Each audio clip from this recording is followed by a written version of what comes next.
good evening, everyone. Welcome to today's event, which concerns the residency in Germany. My name is Janos Kourkoulas, and I am a member of the preclinical education team of the UIMS, and I'll be hosting today's lecture. Today, we will basically tell you everything you need to know and all the steps you need to take until your first day at work as a non-German, working in a German hospital, as well as some information on how to prepare yourself while still being in the university. It's my pleasure to introduce you to our speaker, Dr. Divyajothi Balamurali, who is a graduate of the first faculty, Czech University, the first faculty in Prague. And she's now a junior doctor in Germany. And she will share us all of the knowledge she has on the matter. So without further ado, I am handing the word over to Dr. Balamurali to speak about the residency in Germany. Thanks, Jonas. Hi guys, my name is Divya and I'm Indian. I grew up in Dubai, like a lot of us here.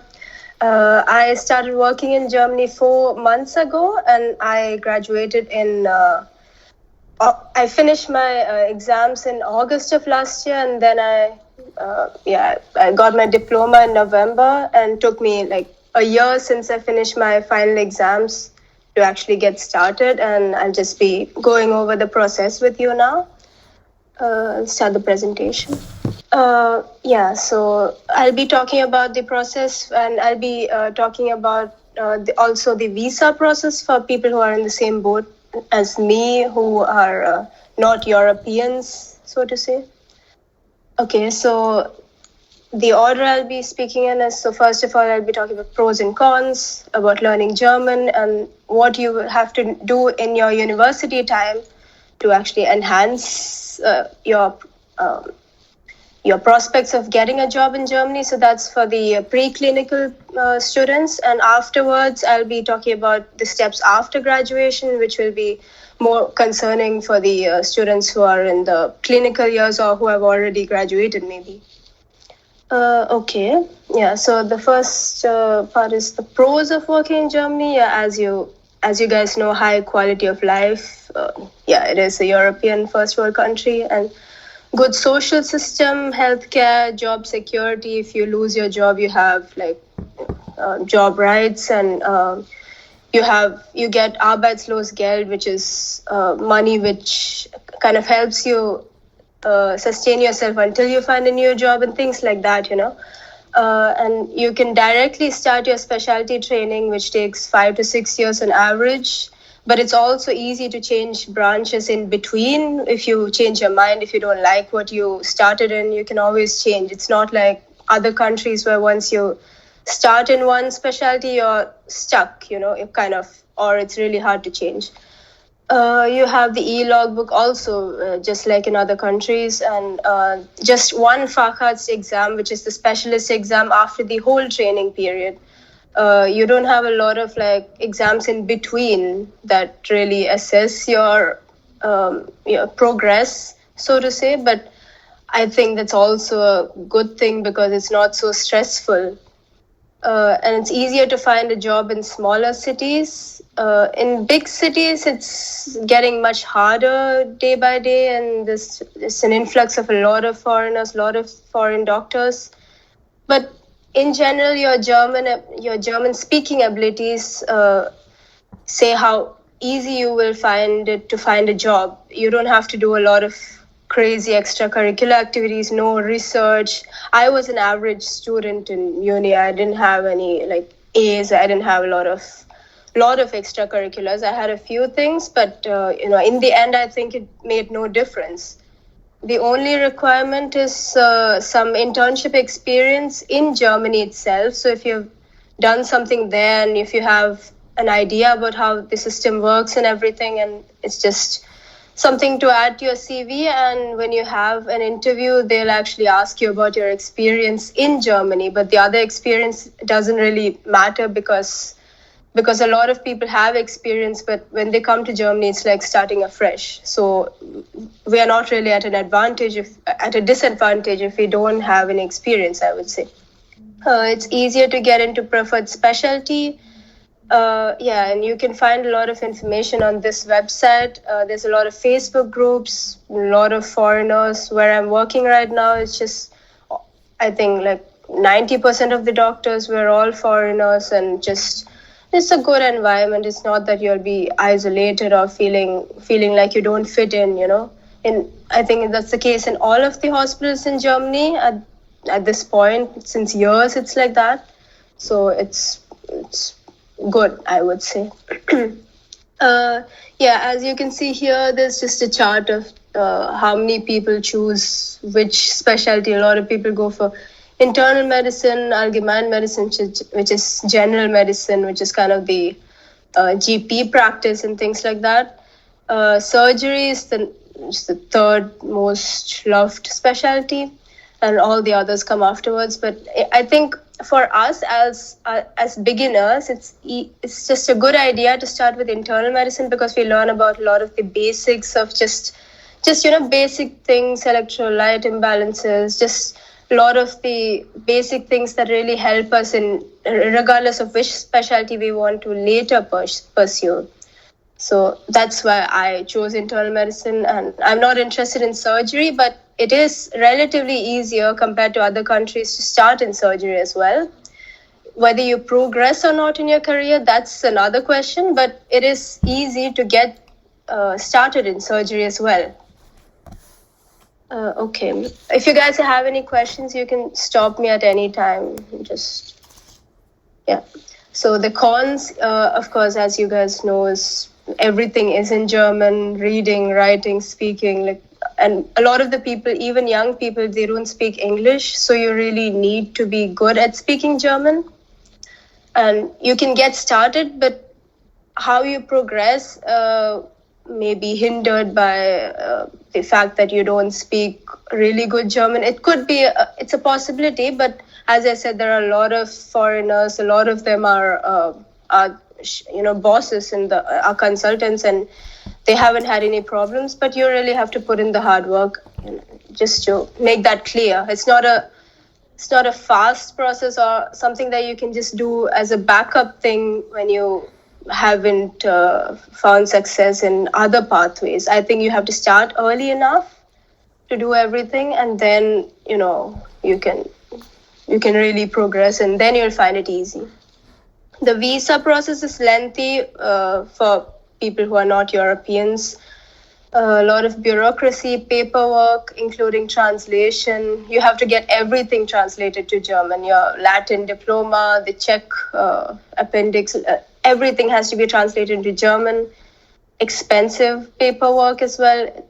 That's always an important thing to factor in your decision, because I didn't know how expensive everything was before I got started. So I think it's really important to know that it's not a cheap process. You have to keep that in mind and kind of be prepared to spend a lot for every single step that comes with it. The interviews are always in person, almost always. Like, they don't really do online interviews. For example, I had also tried to find jobs in the UK at some point, but I had 2 interviews and both of them were online, and they always do online interviews, online stuff. But in Germany, it's not the same thing. A lot of them have to see you in person. You have to be there. You have to travel to wherever the hospital is. You have to interview in person.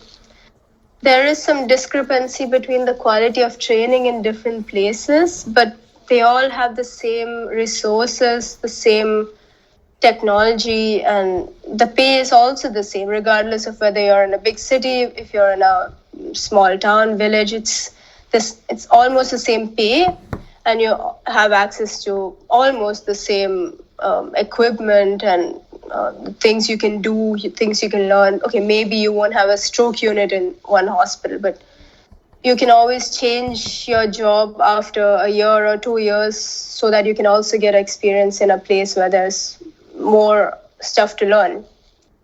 And Germany has a shortage of doctors, but it is still really hard to get the final license, which is called approbation. And this shortage, I would say, is just in the smaller towns, villages. Right now, all the big cities, Berlin, Hamburg, Frankfurt, all of the big cities have no shortage of doctors, but you could still theoretically find a job. Yeah, but it's just really difficult right now. And every year it's just getting harder.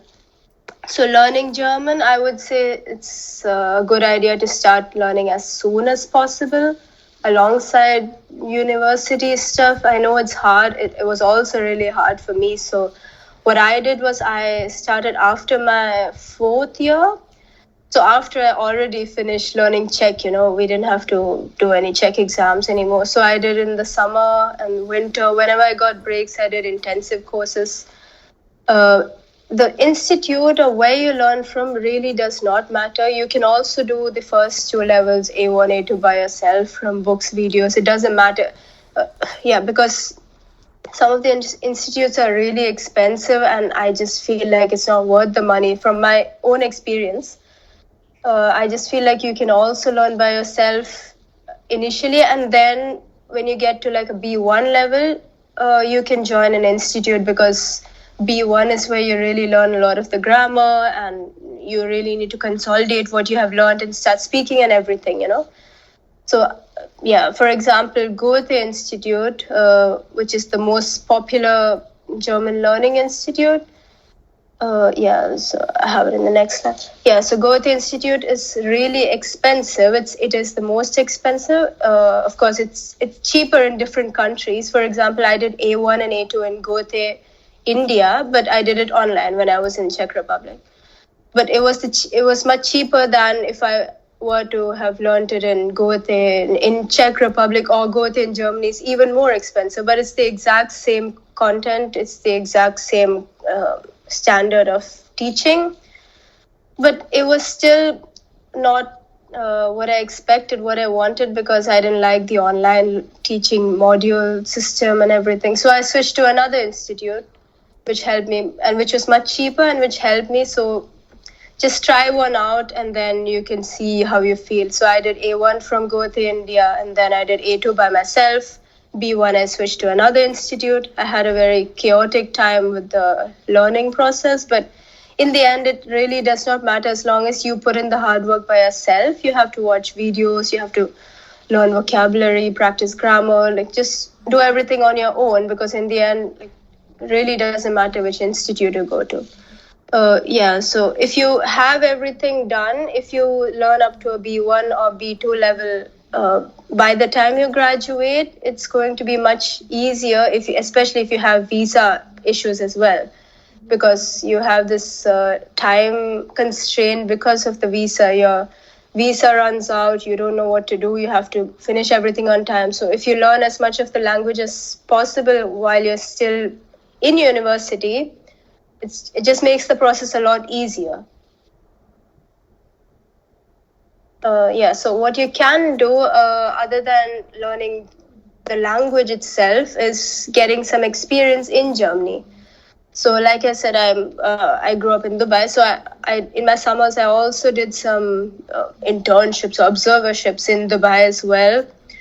And then after in my 5th year, I replaced 2 or 3 subjects from internal medicine with an internship in Germany. So I went to Klinikum Chemnitz, where a lot of our German classmates went to as well. So what you're doing is you're basically replacing the whole subject in university with a shadowing experience in Germany. So you miss out on the lectures and everything, but it's still something to put on your CV, It doesn't matter if you understand anything. I didn't understand a lot of stuff. I had an A2 or B1 level at max when I went to Germany for the first time to do an internship, and it was really hard, but the next time was easier because I went the first time, So if you have German friends, it just makes it a lot easier. But also if you're alone, just try to get some internship experience, just shadowing, trying to understand how the system works. And something like internal medicine, I would say, is much better to learn, as opposed to if you were to do some surgery internship where you're just, holding the retractor for 2 hours. You don't learn anything in German. So if you get an opportunity, I would definitely recommend that you do some shadowing or observership, something in Germany, or at least once you graduate, you can do something. It's just, you just have to cold email everyone. Like you have to look up hospitals, find the head of the department, the chef arzt, or one of the other Oberärzte, and you have to just email them, say, you're a student, you're looking for some experience, you have so and so German level. And then, if you have luck, I sent out a lot of emails. I got a couple of rejections, a couple of acceptance responses, but some of them also required that I have a German visa. Some of them required that I have a minimum of B2 German with a certificate as well. But some of them, especially smaller hospitals, they take you in, they let you just shadow. And during this time, you can also draw bloods and just do ultrasound examinations. You can do a lot of stuff. Like in some countries, you're not allowed to do a lot of stuff, as a student or as an observer. But in Germany, in most of the hospitals, you're allowed to do everything as long as you can kind of make yourself understood by the patients, by the other colleagues. Yeah. So it's called a familiar tour when you're still a student, but once you graduate, it's the same thing, observership, but it's called a hospitation. Hands-on, you can do a lot of stuff. You can also write the reports and everything. You won't have an account really, but if you have an account, you can still write the stuff. And you can just practice writing in German. And you learn a lot of the medical terms, which I did for the first time. That was not a good idea, but if you learn some of the medical terms beforehand, before you actually do the hospitation or internship, then you'll just understand everything much better. From Charles' first faculty, from my time 2 or 3 years ago, a lot of the people went to Klinikum Chemnitz, or there's this other hospital which is much more in the north. Both of them have kind of a cooperation with our university. But as I said, you can cold email any hospital in Germany. You can just email anyone and they'll most likely help you out. You can start doing these internships from the 4th to the 6th year, the clinical subjects. So for people like me who had a Czech student permit, you're legally allowed to stay in Germany for up to 3 months without problems. If you stay longer than 3 months, I think no one will really come to your door and knock and just kick you out of the country. But it doesn't matter. But legally, you're allowed to stay up to a period of 3 months. I did 2 months, and that was short. But if you want to stay longer, you can also replace a lot more subjects. You can do surgery in 4th year. Neurosurgery, gynecology, internal medicine, a lot of stuff you can replace with the internships in Germany.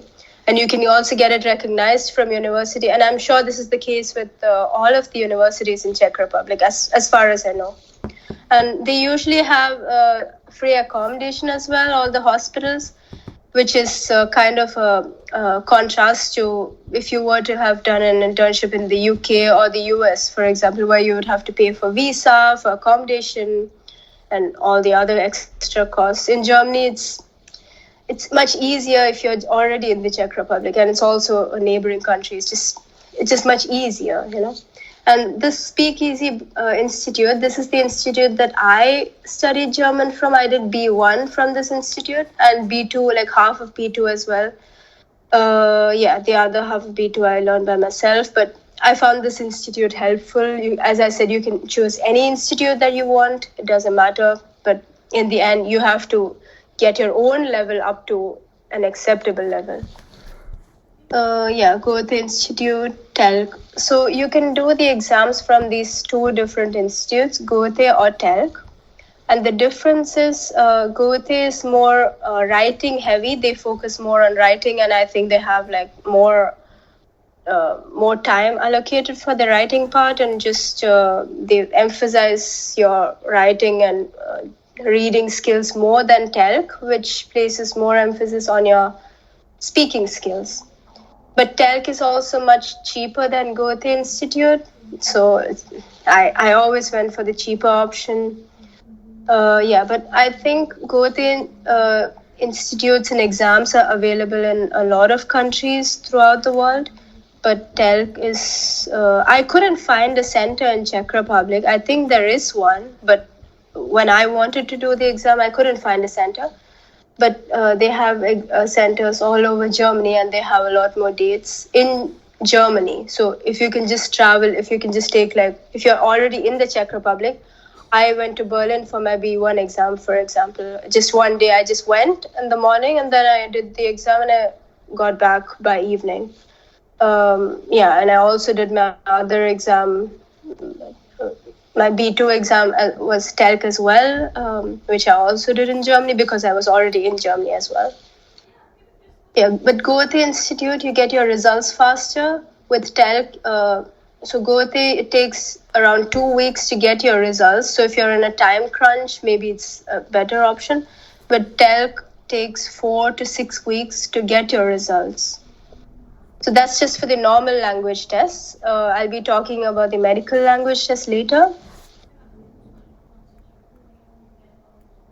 Yeah, so this is my own journey from when I graduated. So I'll be kind of going over how long it took me for everything, Yeah, so in my 5th year, I did my first internship in Germany, and I was already learning German. I think nowadays a lot of hospitals require B2 level to do internships, but when I went, I had an A2 level. Like I said, it was not a good idea, but it doesn't matter. Try to just do an internship when you're still in university. I graduated and I got my diploma, and I did my B1 exam in November.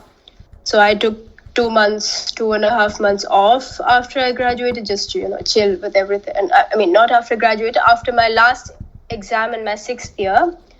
And then when I flew back to the Czech Republic for my graduation, I got my diploma translated. I did my B1 exam at the same time because I said I was in the Czech Republic already. I just went to Germany for 1 day for my exam, and I came back. And then, from January, I started a hospitation in Germany, in the south of Germany. I did it for 2.5 months. And in this time, when I was in Germany, so my goal was that I have the free accommodation from the hospital, right? So that, it just makes everything much easier. So because I had this accommodation, I decided to also do my B2 exam at the same time. So I did my B2 exam in January. It was a little hard because it's not that easy to get from a B1 to B2 level in this time, but it's still doable. I found the exam quite easy. It's not that hard because you can memorize a lot of things. You can watch videos. You can really get yourself exam ready in a month, I would say. From when you have B1, B2 is not that big of a jump. In January, I did my B2 exam, and I also submitted my application for the FSP in January of this year. So at the end of January, so 29th of January was when I submitted everything so that they could, process everything. Because the sooner you start your application, the faster it goes with the whole process, because it takes a long time for them to, process everything. The whole bureaucracy takes a long time. And then from March to May, I flew back home. I was in Dubai. So I spent these 2 or 3 months just learning. I didn't learn day and night, but I did not do anything else either in this time. So I was just learning, and I was doing simulations with other random people that I found online who were also preparing for the exam. And I had courses. I went with an agency who gave me lessons twice a week for 1 hour. So it's like 1 hour on Wednesdays and 1 hour on Sundays. It was like that. And there are a lot of courses that take 4 months, which take place in Germany, which are every day. But for me, this worked just fine. And there's a lot of previous, like past papers, content that you can learn from. It's always the same kind of cases that are repeated every exam. So it's not that hard to also learn by yourself if you're, if you have a budget, if you have a tight budget or something like that. And in June, I did my exam, my Fachsprachenprüfung, which is the medical language exam. Within 10 days after passing the exam, I got the approbation, which is the final license. And then within the same week, I also had 3 interviews. And once I had the approbation, I passed all of the interviews. It was, like I said, getting to the approbation is the hard part, but once you have the approbation, it's quite easy for us to find a job as EU graduates. So in June, I did that, and then I applied for a work visa with my job contract and my approbation, and I was just waiting for the visa for 2 months, and I started my job in September. So these are the visa or residence permit options for people who are in the same boat as me. It doesn't apply for EU citizens, but I'll be talking about it anyway. So the best thing to do would be to prolong your Czech Republic student permit or your student residence permit, that you have. So once I got to my last state exam, I applied for an extension of my student visa. So I had not yet passed the exam, so I was still technically a student. I had not yet graduated in the system. So I could get a 1-year prolongation of my student visa. So I got the prolongation of my student visa until September. I got a contract from my landlord, who just gave me a confirmation, even though I wasn't planning to stay in the same apartment anymore. I showed the proof of finances and just the exact same procedure as you would do every year with your student permit renewal and your application. I did the same thing so that I had the permit to stay in Europe. And with this, I traveled to Germany, or I did whatever I needed because it's the easiest option. Or the other option is you could apply for a job-seeking visa, which is the same requirements, but you only get it for 9 months. 9 months, and I think it's once in your life that you get. You cannot apply for a German job-seeking visa because to look for a job in Germany as a doctor, you need the license, which you don't have when you graduate. So that's the process, and I would say that is the best thing to do if you still haven't graduated. If you can just plan ahead, that's the best thing to do, and it just makes everything much easier. Once you graduate and once you get your final diploma, the blue cylinder or the red cylinder, depending on how you are. Once you get the final diploma, only then can you get started with the whole process. It doesn't work like in the UK, for example, where you can just get a confirmation that you finished and you can just do everything online. It doesn't work like that. In Germany, you have to get the original diploma translated. So as soon as you finish, you get the diploma translated. Costs about 300 euros, about 6,000 or 7,000 crowns, I think. You can get it in 2 weeks after you after you graduate or after you get the diploma. You need to get that translated, and then you can get the whole process started. You cannot really rush the process before you graduate. It doesn't work at all. So the other option is a language visa. So you can enroll yourself in a language course in Germany. It's just the B1 or B2. It doesn't matter which course, any language course, but you have to pay the whole amount. You have to secure accommodation for yourself, maybe 1,000 euros a month. It takes a minimum of 4 months. Your course has to be a minimum of 4 months, I think, as far as I know, for one level. I would say it's a good idea to finish till B1 in your home country or where you are, and then B2, maybe you can enroll yourself in a course in Germany. You need to show proof of finances. And once you submit everything to the German embassy, it takes, like 1 to 3 months of processing time and everything.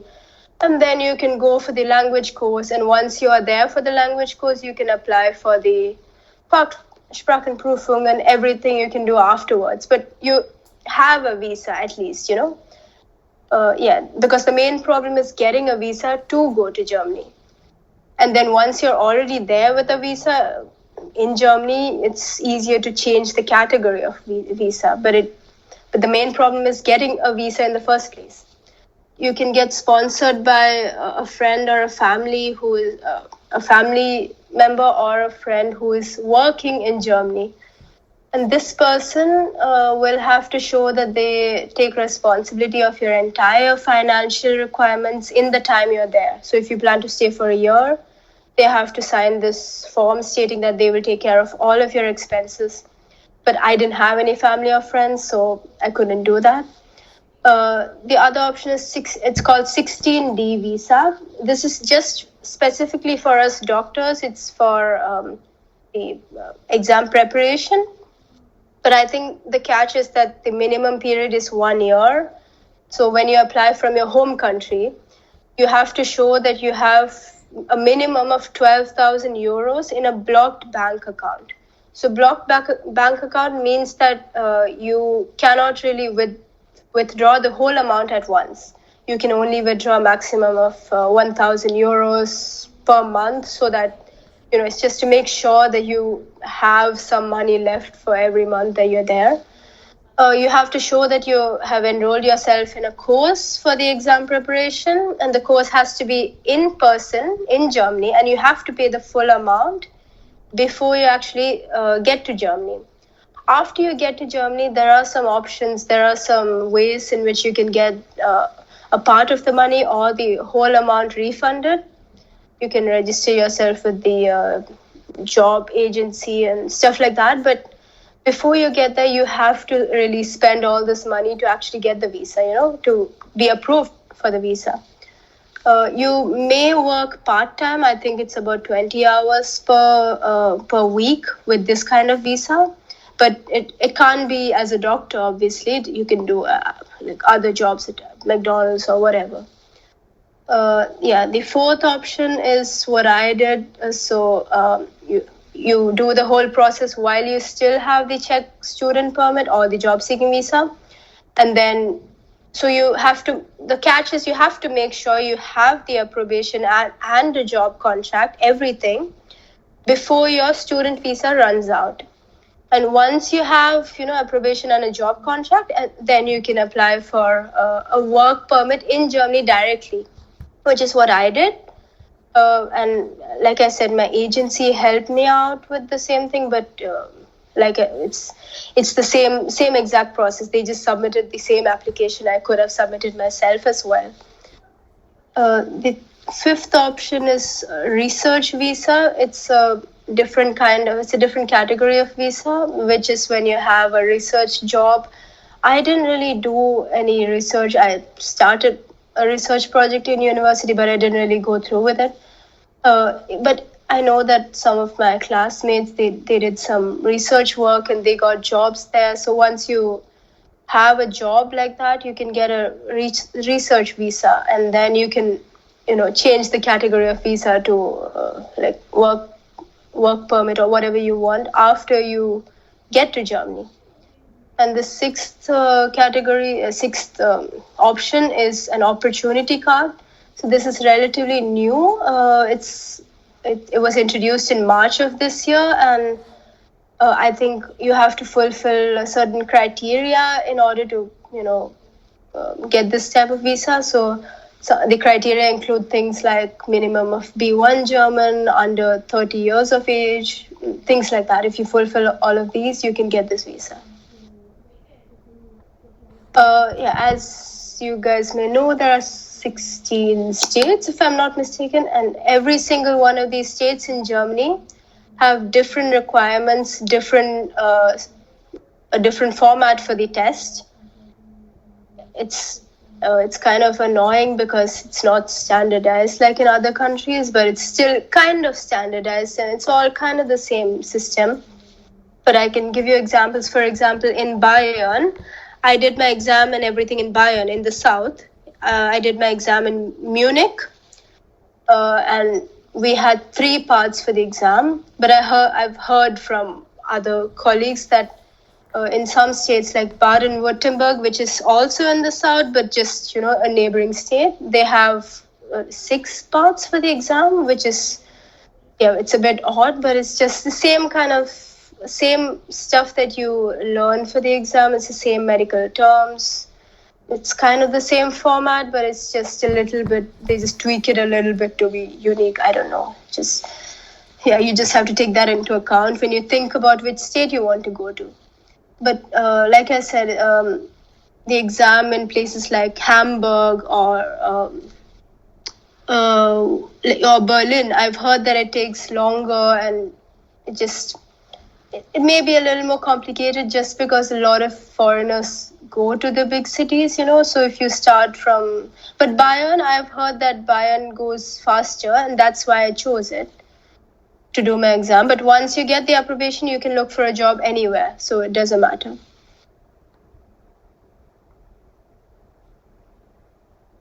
So the Fachsprachprüfung costs about 550 euros, which, you just have to think about it.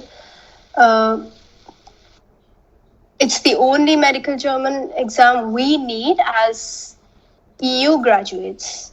Other people who come from outside of the EU, they would have to do another exam, which is called Kenntnisprüfung, and it's a slightly different system for them, but for us, it's the only exam we need, and it's not that hard. It's really, the level that they require of you is really not that high, and I think if you want to do it, you can relatively easily do it. It's not that hard to pass the exam.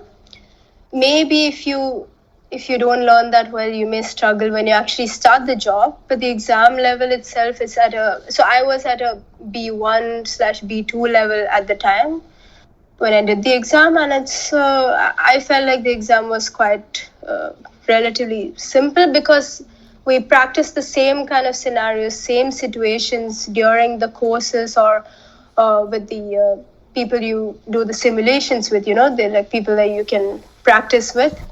You kind of prepare yourself using the previous year's cases and everything, and by the time you get to the exam after 3 months of preparation, it's much easier to pass the exam. It requires about 2 to 3 months of prep. I would say that's the minimum amount of time. You cannot really rush it. I know some people have spent much more time, just maybe 5 months, 6 months preparing for the exam. But if you're like me and you don't do anything else in this time, you can prepare yourself in 2 or 3 months. There are courses which take about 4 months, and they're in person. They're every day, 6 hours a day or 4 hours a day. They cost about 2,000 euros per course, and then maybe you can get a part of it refunded later on. But they are the same courses. You do the same kind of simulation, same kind of practice as you would do also by yourself. You can also plan by yourself, learning with a classmate who was also learning the same thing. It consists of 3 parts. The exam. This is in Bayern. I'm talking about Bayern. In some places, they have extra parts like translating the medical German words from German to English or something like that, So my exam had 3 parts. The first part is Anamnese, which is the history taking in German. So you have the format just like we foreigners learned in Czech Republic. You can just memorize the questions. And then you present the case to your senior or your consultant, your Oberarzt, who is going to ask you questions about the patient, and they will kind of ask you questions about just the diagnosis itself. My case was I think my case was asthma or something like that. At least that was one of my differentials. And I was asked about, eventually I was asked about types of lung cancer and things like that. But since I was still relatively fresh out of university, I could answer everything that they wanted me to say. And it's just easier for us as fresh graduates as opposed to people who graduated a long time ago and they forgot everything. It's easier if you do it as soon as possible. They assess your general communication ability in German. My exam started with a 20-minute part about myself. They asked me about my family, what my dad is doing, what my mom is doing, why I decided to study in the Czech Republic, things like that. They just want to see that you can communicate without hesitation and that you're relatively fluent in German, and you're not actively searching for words or throwing in English words here and there. That's just try to speak as fluently as possible in German. So the exam consists of the oral part, which is the talking part, and the last part is writing the whole report, which is the Arztbrief. So I think you have a time limit of about 20 minutes for the whole brief. It's a bit of a time crunch. You have to practice writing a lot of different briefs. If you have German friends, then have the briefs corrected by them, your grammar and your spellings, everything, so that you have a fixed pattern in your head before you actually go to the exam. In the exam, you can either type it out in the computer or you can write it out by hand. You have 20 minutes in which you have to write the entire history. You have to write out the entire case and possible differential diagnosis and treatment options as well. But you will learn everything when you prepare yourself for the exam. The one caveat is if you don't pass the exam in the first attempt, I've heard, this is what I've heard from other people, it's a minimum of 5 months that you have to wait before your next attempt. So if you're in a visa crunch and, this time crunch because of the whole visa process, it's just a good idea to make sure that you pass in the first attempt. Yeah, so this exam is conducted by the state Ärztekammer of the Bundesland. But in these three states, it's Schleswig-Holstein, Hessen, and Saarland. They have another exam called FSP exam, which is optional. You can also do it at the Ärztekammer, but you can also register for the TELC exam, which is the TELC medical exam, which costs around the same 500 euros, I think. But you can choose when you want to do it, and it's much easier, I've heard, because it's it's just the online, speaking, understanding these things, which is supposed to be easier, I've heard, but it doesn't work in all the other states. This is the most recommended book for the Fachsprachprüfung. I didn't find the book to be the best, but it is helpful nevertheless. And this book, Deutsch für Ärztinnen und Ärzte, this is a really good book to help with the medical vocabulary and the body parts and everything. A lot of German words are the same. They're kind of the same in English and German.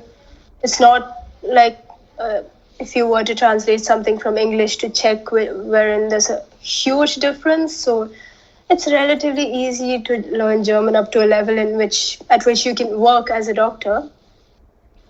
Yeah, so once you get the approbation, so for me, like I said, it took me about 10 days to receive the approbation by post, 10 days since I passed the FSP.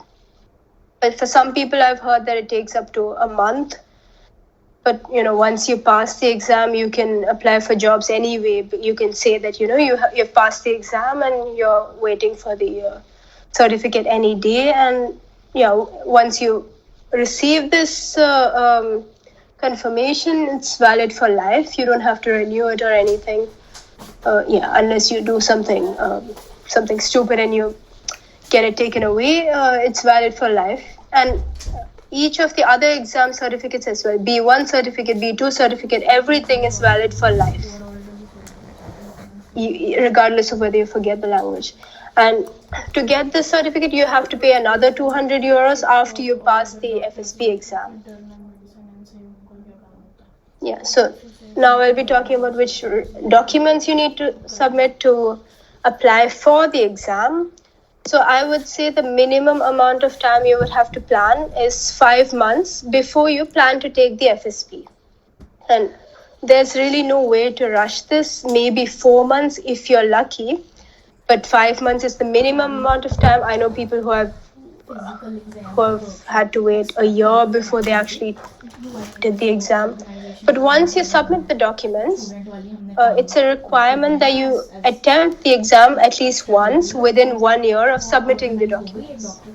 But you can't do it like faster than 5 months either.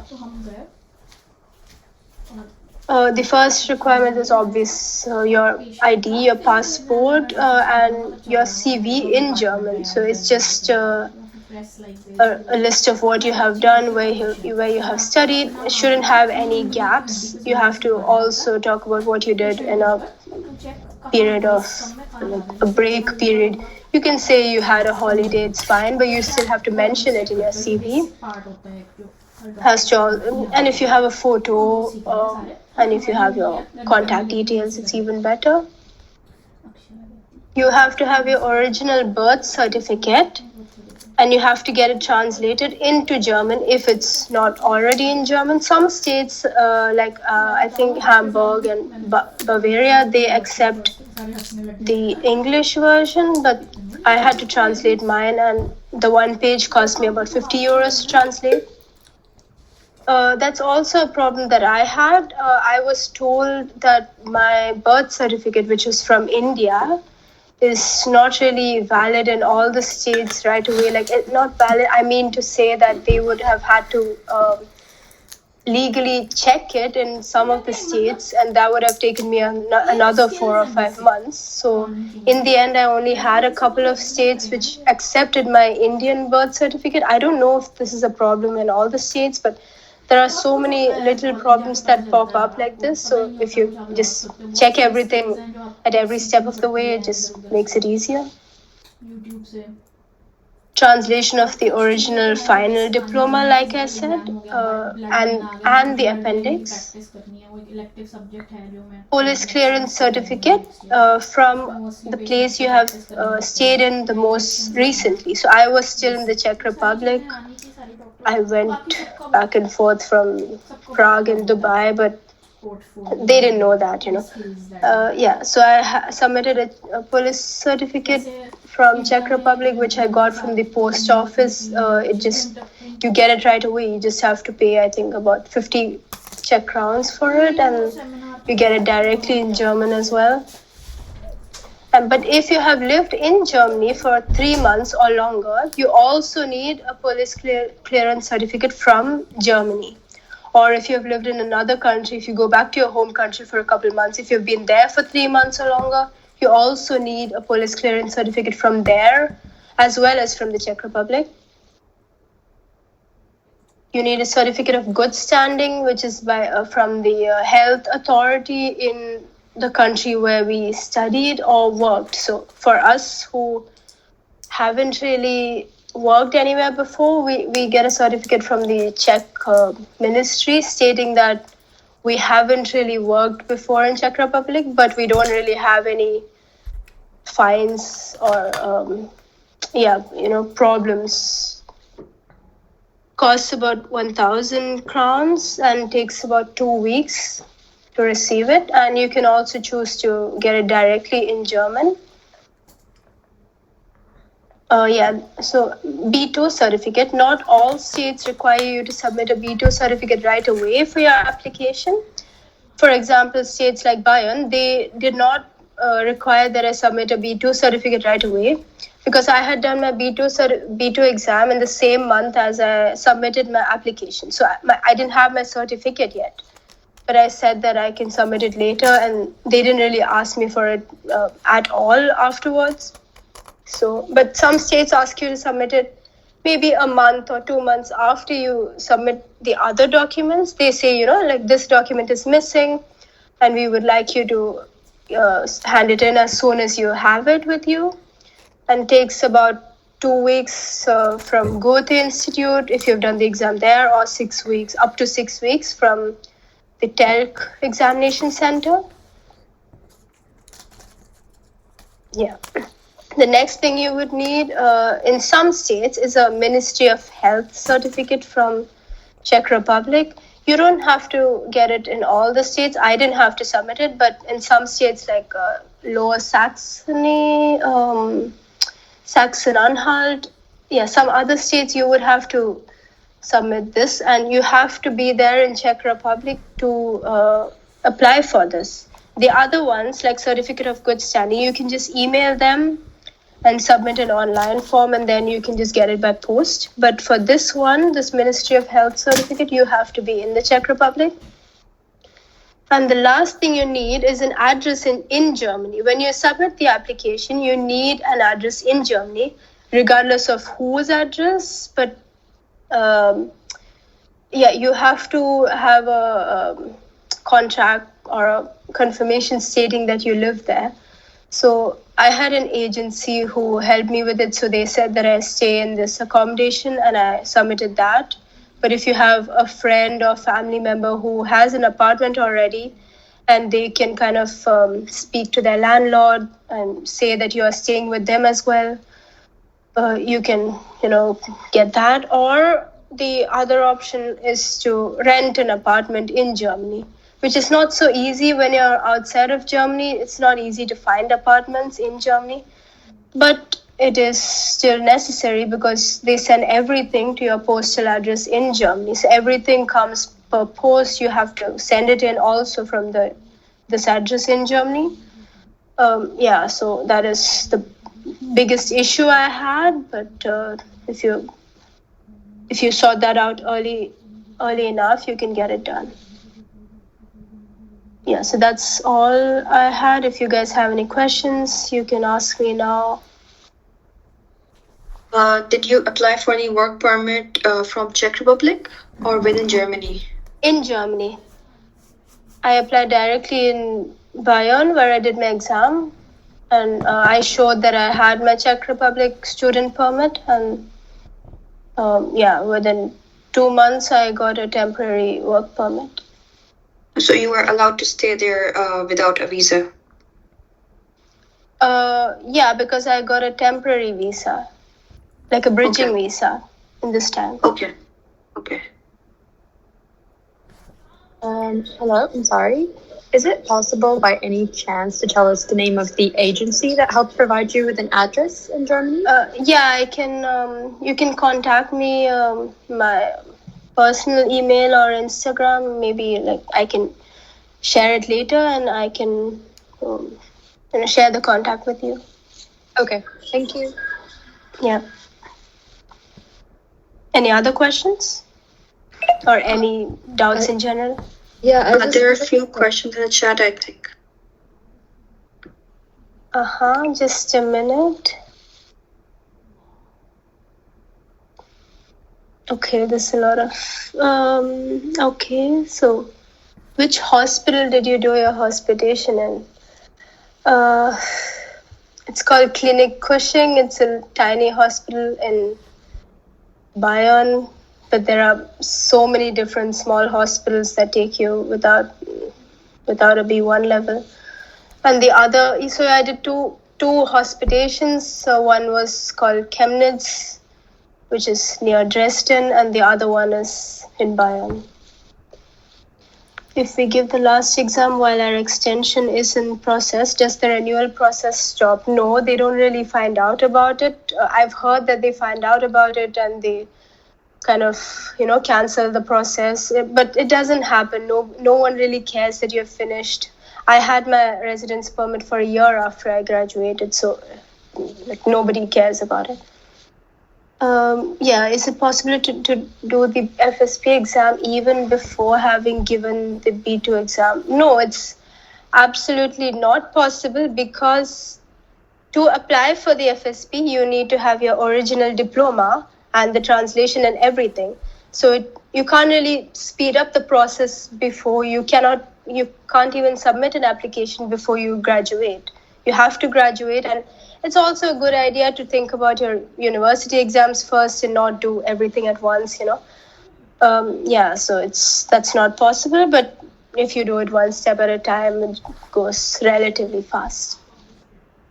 I wanted to clarify, did you get a 1-year extension in your study visa first and then apply for the job seeker visa? No, I never applied for a job seeker visa. I only had an extension on my student visa. I never had a job seeking visa. Yeah, in the Czech Republic. So theoretically, if I wanted to now, I could still apply for a job seeking visa, but I just got an extension on my student visa before I finished my last state exam.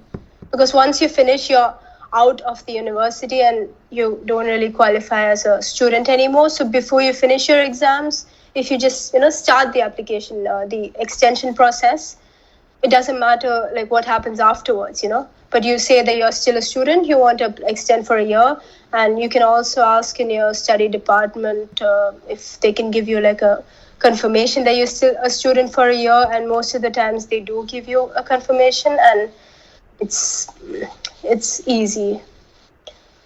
My email address, I will type it out right now in the chat.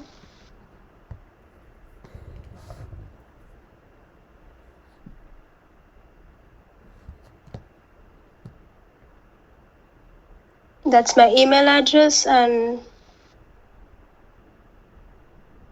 my Instagram. I'm active most of the time on Instagram. Which hospital are you working in? I don't really want to share the exact details, but I'm working at a Helios clinic, which is a big chain of hospitals in Germany. There are a few big chains, for example, Helios, Asklepios, Schön Clinic. So I'm working at a Helios clinic. I'm working somewhere near Hamburg. How do you find your experience training in Germany? So far, I feel like it's fun, I think. And we have a lot of young colleagues who are around the same age as, us, 20, 25, 24. And we all started together, and we have every Thursday we have training seminars, and we get points for it in the Weiterbildung system. And we've had an ALS course, we've had other courses, and the overheads or consultants are always available when I have questions. They always teach us stuff, and I felt like everyone is friendly, but I've also had luck to find a good job to start out in. I'm working in a smaller hospital, 250 beds around. And I feel like it's better to start off in a smaller hospital because you can learn at a slower pace. But in big hospitals, if you're just thrown into the deep end and you don't know anything, you don't know how to prescribe paracetamol, it's just a really big learning curve and you'll be stressed out. Now I'm also kind of stressed out sometimes, but I also stay longer willingly because I want to learn more, but nobody forces me to stay longer. If I may know, how did you apply for the job exactly? Directly through the portal, the hospital? Yeah, so I applied for the job through my agency who sent in an application for me, but all of the other colleagues, I have 7 colleagues who started with me, and they directly emailed the Chefarzt of the department they wanted to start in. So you find the contact details online, and you send your CV and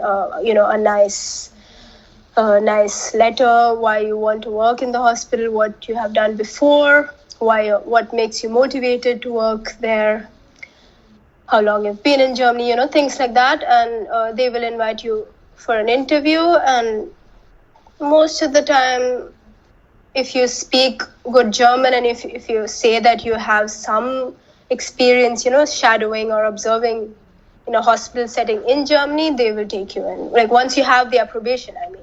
But before you have the approbation, it's relatively hard, especially nowadays. It's really hard to find a job without the approbation. Would it be possible to share the PPT used in the presentation? Yeah, I can send it through to the UIMS team, and maybe we can share it somehow later on. Did you apply for the job via the agency, or you did it yourself? I applied. Sorry. I applied via the agency, but all my hospitations, Femlato, everything that I did before, I emailed myself, I cold emailed, and it was the exact same thing, but the agency helped me with the accommodation, and they also paid for the, just a second.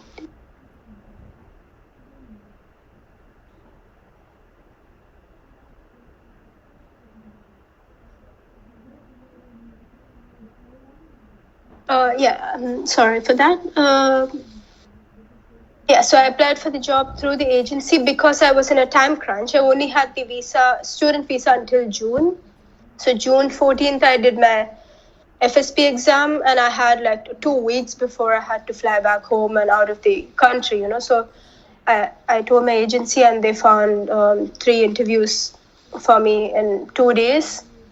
And I did that. I did everything within 10 days because I was in this visa crunch because I didn't plan it so well before, but I still managed to do it relatively fast. So that's why I could still, apply for an extension of the visa directly.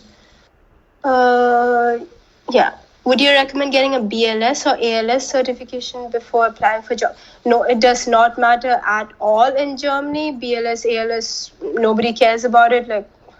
Nobody cares about it. It's not like if you were to apply for a job in the UK.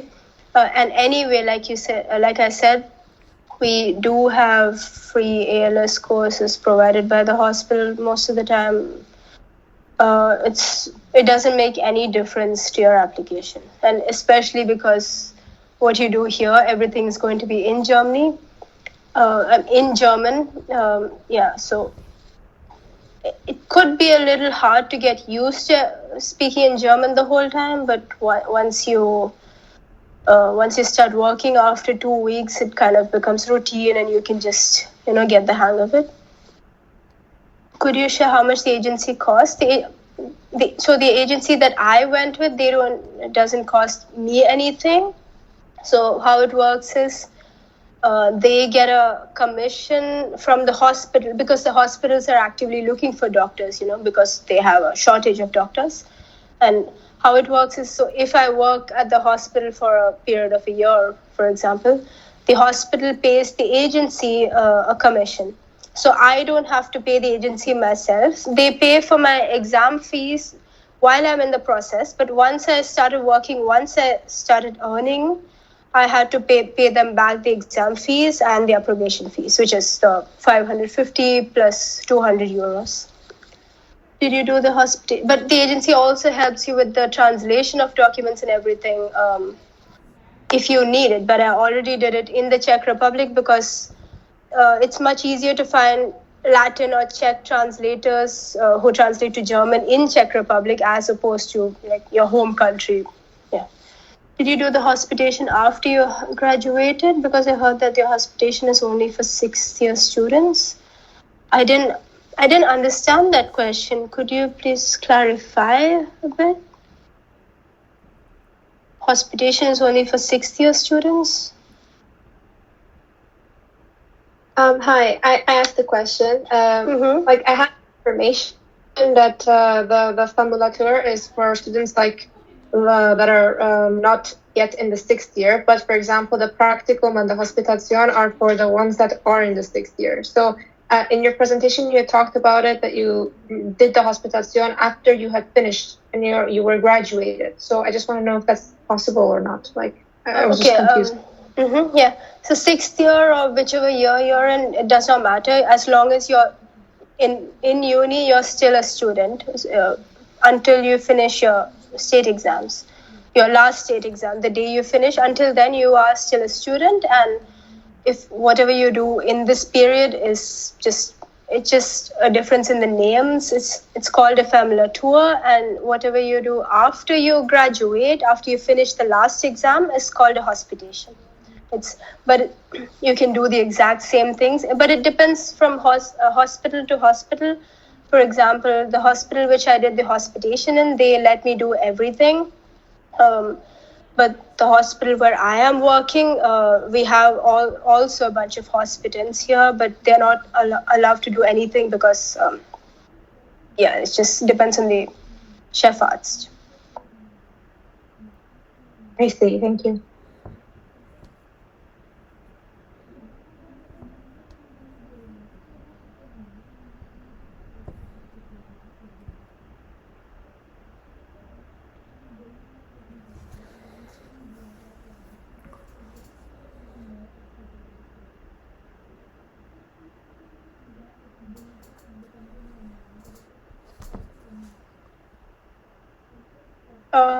So do you work in a town or a city? I work in a smaller city, so you could call it a town, I guess. For the FSP, did you study for the most common cases in Bayern from a book or notes? I studied from the books that I mentioned, and they're called protocols. They're all in these Facebook groups. They have links to the documents that you need, and everything is there in that. The exact same. Sorry.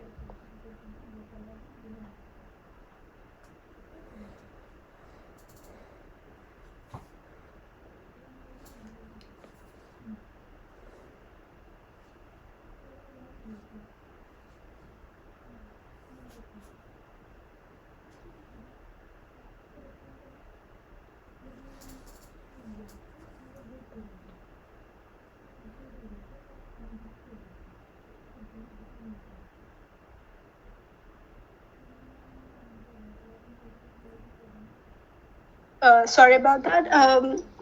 For the FSP, did you study the same questions? I got kind of the same questions as in the protocols, but they weren't all the same. But I'm still kind of the same topics, and you can just make sense of them because, like I said, we're just fresh out of university. How is life outside of work? Yeah, I go into the city almost on every other weekend. And you don't really get a lot of time to do other stuff on weekdays, but it depends on how you are. I'm more of an introvert, and I have a few colleagues that I speak to. And like I said, we're in the same age group, but other than that, it depends on how you are as a person, but you definitely have a lot of free time if you want to. You can always finish at 4 p.m. or 5 p.m. maximum, and then depends. I'm also in a smaller town, so in Germany, things are not open very late. It's not really like a happening city or anything, so it depends on where you are and how you are as well. But I think it's fine. I have a lot of free time to do what I want. I have driving lessons, things like that. Can you choose which state you want to apply to if you go through an agency? Yeah, of course. They ask you which state you want to apply. There are several different agencies. A lot of them require that you pay fees. And some of them are only in the specific state. But the one that I went through, they said I had free choice. I could choose which state I wanted to. Do you get a lot of research opportunities? No, not really. The research opportunities, I think they're in the bigger universities, and it's something you have to seek out, just like in university, I would say. Some professors, they do research and they want to have new people working under them, and you really have to seek it out yourself. And I've just been working for 4 months. I have other things that I would like to focus on, so I don't know much about it, but I think research also takes a lot of time outside of work.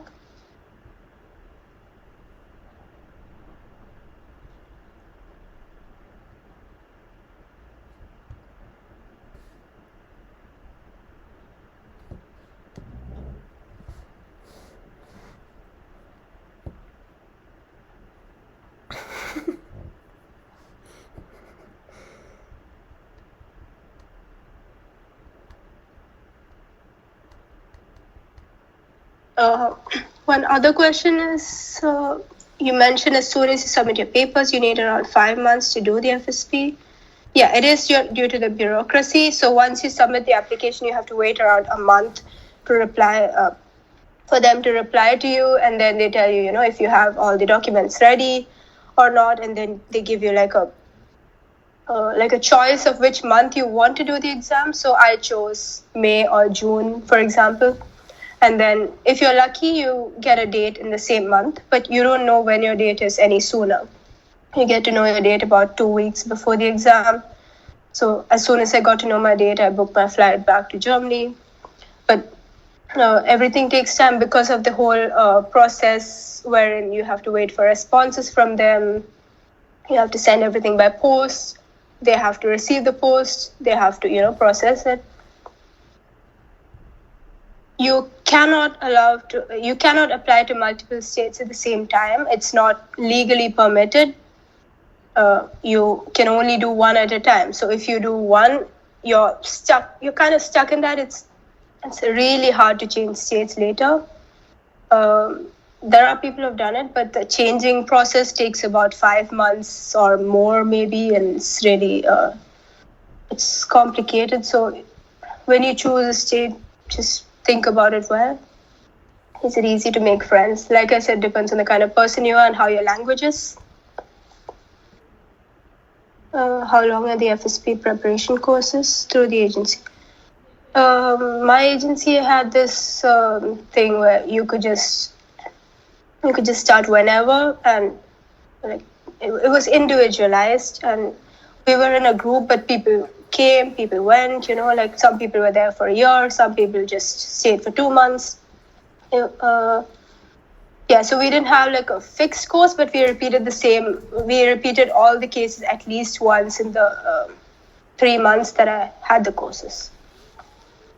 Are these FSP courses online? Yeah, they were all online. I was back home in Dubai, and I just had to, study by myself and do the online courses. I guess that's all the questions. Any other questions? So, if no one has any other questions, I would really want to thank you, Dr. Balamurali, for the really informative presentation and your knowledge on the topic. We truly appreciate you taking the time to inform us.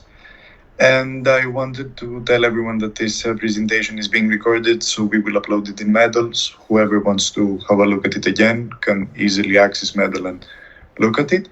And thank you again to everyone who joined today, and we really are looking forward to seeing you in our next event.